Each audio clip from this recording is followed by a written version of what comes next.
kita, sehingga kita turun untuk memberi yang terbaik kepada dia, supaya dia terbantu, supaya dia jangan menderita atas penderitaan dia. Seharusnya berpikir begitu kita, jika kita menyadari itu dia itu adalah ciptaan Tuhan. Tapi kita banyak pada saat ini kita egois, mementingkan diri sendiri, berpikir untuk diri sendiri. Jadi ini Bapak Saudaraku harus kita tuntaskan. Jangan itu membuat bom dalam waktu. Karena apa? Karena jika kita ada akar pahit dalam hati kita ini, hidup kita tidak nyaman. Hidup kita ini tidak nyaman. Karena apa? Karena ketika kita jumpa dengan mereka, kita hati jantung kita ini dak dik. Besok lagi jumpa lagi dak dik. Sehingga yang datang itu saudaraku penyakit yang datang. Padahal tadi perkara sepele harus kita itu pamannya, jika kita menyadarinya, kita anggaplah itu radio rusak, ya tahu satu penny. Yang penting kita doakan sehingga kita bisa melakukannya enjoy, tidak ada akar pahit, sehingga kita hidup juga tenang, tidak lagi dak dip ketika kita jumpa. Jadi dak dip itu menjadi penyakit. Berarti kita memelihara penyakit dalam tubuh kita tanpa kita sadari. Seterusnya Pak, apa katanya Pak? Segeralah berdamai dengan lawanmu selama engkau bersama-sama dengan dia di tengah jalan, supaya lawanmu itu jangan menyerahkan engkau kepada hakim, dan hakim itu menyerahkan engkau kepada pembantunya, dan engkau dilemparkan ke dalam penjara. Jadi sini kata tadi kita harus berdamai. Makanya firman Tuhan mengatakan, jika engkau ada masalah dengan saudaramu, janganlah sempat matahari tenggelam. Engkau sudah berdamai. Jika tidak kita berdamai, nanti akan panjang urusannya. Jadi itu firman Tuhan itu bukannya asal-asal dibuat. Firman ini adalah untuk kita. Firman ini untuk kita tiru. Firman ini untuk pelajaran kita, supaya kita tahu bagaimana jalan-jalannya Tuhan. Coba apa ya Pak? Lanjut Pak, ayat 4.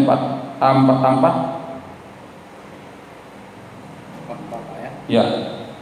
Matius 5 ayat 44 sampai 248 Pak ya. Tetapi aku berkata kepadamu, kasihilah musuhmu dan berdoalah bagi mereka yang menganiaya kamu. Karena dengan demikian kamu menjadi anak-anak Bapamu yang di surga, yang menerbitkan matahari bagi orang yang jahat dan orang yang baik, dan menurunkan hujan bagi orang yang benar dan orang yang tidak benar. Apabila kamu mengasihi orang yang mengasihi kamu, apakah upahmu? Bukankah pemungut cukai juga berbuat demikian? Jadi jelas katanya tadi kepada kita tadi, kita harus bertindak. Jadi jika orang baiknya kita berbuat baik, apa bedanya kita sama orang-orang dunia ini? Jadi jelas katanya kepada kita tadi, apabila kamu mengasihi orang yang mengasihi kamu, apakah upahmu? Bukankah pemungut cukai juga berbuat demikian? Nah, jadi kadang-kadang memang kita ini, apalagi seperti orang dunia ini, kalau baik dibuatnya lebih baik lebih baik dibuat kita. Nah, jadi kita sadar kita ini siapa.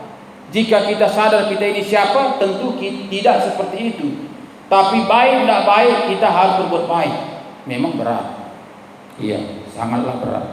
Makanya firman Tuhan mengatakan harus tanggalkan kedagingan kita, tanggalkan ego kita, tanggalkan harga diri kita.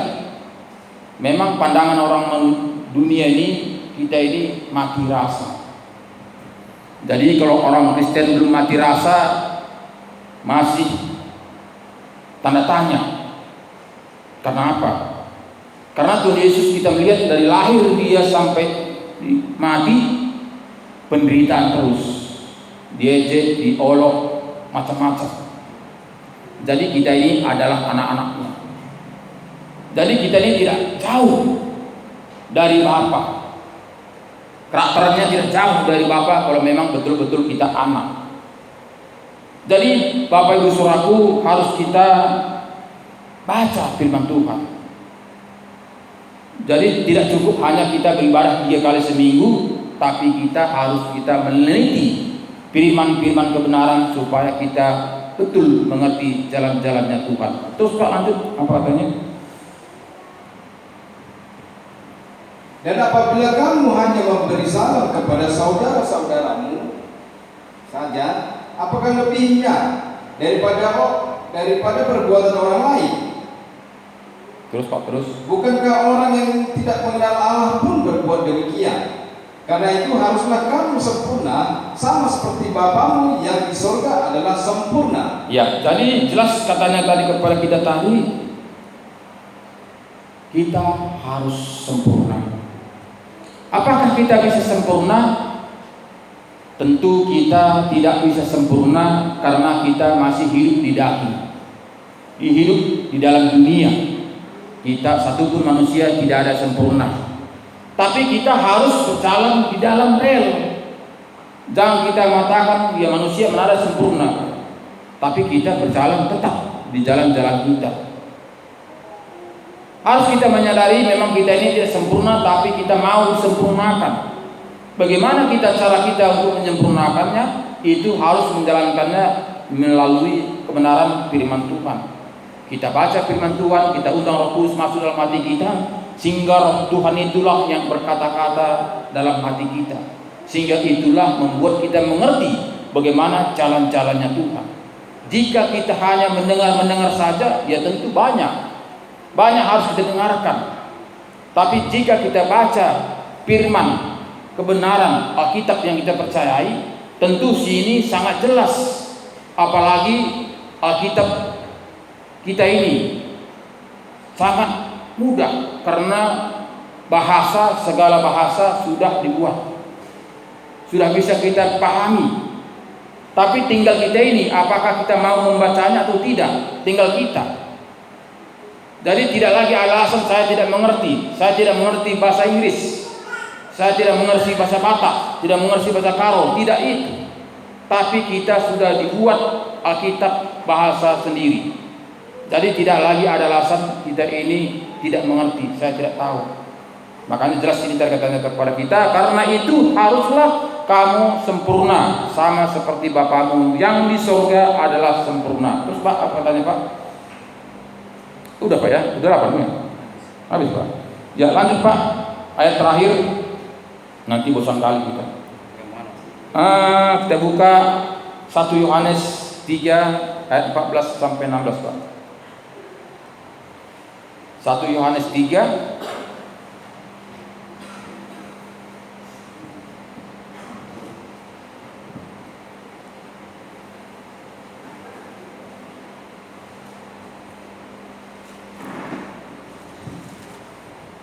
1 Yohanes 3 ayat 14. Kita tahu bahwa kita sudah berpindah dari dalam maut ke dalam hidup, yaitu karena kita mengasihi saudara kita. Barang siapa tidak mengasihi, ia tetap di dalam maut. Ya, jadi jelas di sini tadi katanya kepada kita tadi, kita tahu bahwa kita sudah berpindah dari dalam maut ke dalam hidup, yaitu karena kita mengasihi saudara kita. Barang siapa tidak mengasihi, ia tetap di dalam maut. Jadi kita harus dari PR kita, supaya kita jangan lagi ada akar pahit, jangan ada lagi sangkut dalam hati kita. Jika saudara kita tidak sama seperti hati kita, kita berdoa pada Tuhan, minta ampun pada Tuhan. Kita harus melegakan, membereskan hati kita, supaya itu semuanya berjalan dengan seturut dengan kehendak Tuhan. Kalau mereka tidak mau mengampuninya, itu urusannya dengan Tuhan. Tapi urusan kita dengan Tuhan harus kita bereskan. Karena itu kita nanti, jika kita nanti meninggalkan dunia ini kita akan dihakimi menurut perbuatan kita. Jadi ini semuanya saudaraku bukanlah karena kita mengatakan anak Tuhan, tapi kita ini memang seturut dengan ajaran Tuhan Yesus, itulah yang kita ikuti. Jadi bukanlah sama seperti orang dunia mengatakan tadi, seperti kita bilang tadi, asal percaya saja. Baca terus lagi Pak. Setiap orang yang membenci saudaranya adalah seorang pembunuh manusia. Dan kamu tahu bahwa tidak ada seorang pembunuh yang tetap memiliki hidup yang kekal di dalam dirinya. Jadi jelas ini tadi katanya kepada kita tadi, kita tahu bahwa seorang membenci saudaranya adalah pembunuh. Pembunuh itu tidak ada kerajaan surga di dalam hatinya. Jadi sebetulnya saudaraku, seperti yang kita bilang tadi itu, haruslah kita ini sadar. Makanya memang sangatlah sukar. Memang bilangnya Bapak Saudaraku sangatlah gampang, tapi melaksanakan ini. Tapi jika kita undang Roh Kudus masuk dalam hati kita, tentu bisa. Kalau tidak bisa, Tuhan tidak buat firman Tuhan ini. Tidak Dia katakan demikian. Padahal katakan di sini tadi kepada kita, setiap orang yang membenci saudaranya adalah seorang pembunuh manusia. Dan kamu tahu bahwa tidak ada seorang pun seorang pembunuh yang tetap memiliki hidup yang kekal di dalam hati dirinya. Jadi kita ini bukannya pembunuh manusia, tapi membenci saudara kita saja sudah katakannya kita pembunuh. Makanya Bapak Saudaraku, menjadi anak-anak Tuhan ini sangatlah sukar. Sangat sukar, tidak gampang. Tidak cukup kita beribadah 3 kali seminggu, tidak. Tidak cukup kita hanya melayani sana sini, tidak. Tapi kita harus merubah karakter kita. Merubah karakter kita ini tidak gampang. Hendak engkau seperti anak-anak kecil. Bayangkan. Diberikan Tuhan contoh kepada kita, hendaklah engkau seperti anak kecil. Anak kecil polos. Apa didengarnya, itu diucapkannya. Apapun nanti dimarahi dia nanti kan maaf, katanya lagi. Padahal tadi sudah dipukul mungkin, tapi maaf katanya. Itu namanya anak kecil. Tidak ada akar tangis, tidak ada dendam. Nah, jadi makanya katanya hendaklah engkau seperti anak kecil. Lanjut Pak. Demikianlah kita ketahui kasih Kristus, yaitu bahwa Ia telah menyerahkan nyawanya untuk kita. Jadi kita pun wajib menyerahkan nyawa kita untuk saudara-saudara kita. Ya, jadi jelas di sini tadi katanya kepada kita harus bertindak, kita harus bekerja, kita harus menjadi terang, kita harus menjadi contoh. Jadi ini memang betul-betul sulit untuk kita lakukan.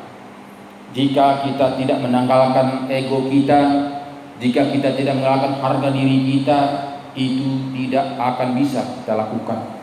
Karena ini sangat-sangat sukar. Karena manusia rata-rata ingin dipuji, ingin disanjung, ingin dihormati. Makanya seperti orang Batak mengatakan raja itu harus hormati. Raja kami, raja kami, raja kami, raja kami, semua raja. Jadi ingin dihormati, nggak mau direndahkan. Jadi jika kita memang betul-betul sudah dipulihkan menjadi anak-anak Tuhan, itu harus tanggalkan. Jangan lagi kita menjadi raja. Kita ini adalah keset kaki. Tidak ada harga debu, tidak harga debu, tidak. Jika kita hanya pertahankan harga diri kita, kita akan tinggal di dalam dunia ini, akan dibakar selama-lamanya. Jadi itu PR kita supaya kita ini betul-betul jangan sia-sia kita beribadah 3 kali seminggu. Jika kita masih ada akar pahit, berusahalah untuk berdamai.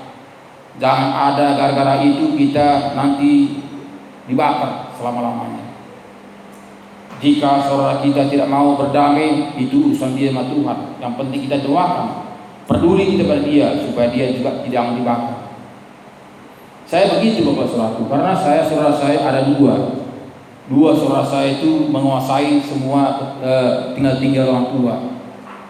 Dia menguasai tinggal orang tua mati sama saya, tapi saya dibenci. Saya tidak peduli, yang saya bertindak semampu saya. Jika saya diundang ke tempat kerja dia, saya datang. walaupun dia tidak datang. Ya memang itu berat. Serat daging ini berat. Makanya ada istilahnya STM. Kita datang, orang datang. Jika kita tidak datang, orang tidak datang. Tapi dalam Tuhan beda. Kita harus menjadi contoh, kita harus menjadi terang, kita menjadi berkat. Karena semuanya ini Bapak Saudaraku yang diandung ini kita tinggalkan semua. Jangan dari perkara dunia kita menjadi binasa. Karena berjuang kita selama ini menempuh kehidupan yang kekal itu. Ternyata ketika sampai kita pada titiknya, kita gugur. Jadi itulah firman pada malam hari ini.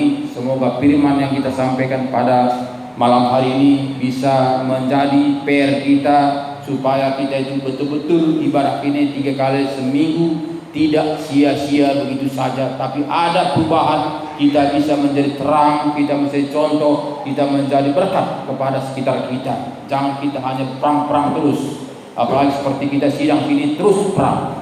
Jadi bagaimana kita menjadi berkat, bagaimana kita menjadi terang, bagaimana kita menjadi cahaya, itu sangatlah susah. Jadi mulai dari sini Bapak Saudaraku, mari buka lembaran baru, marilah kembali kepada firman, lakukanlah, bertindaklah, supaya kita bisa mendapatkan kebenaran firman Tuhan. Mari. Apa? Pak pujian.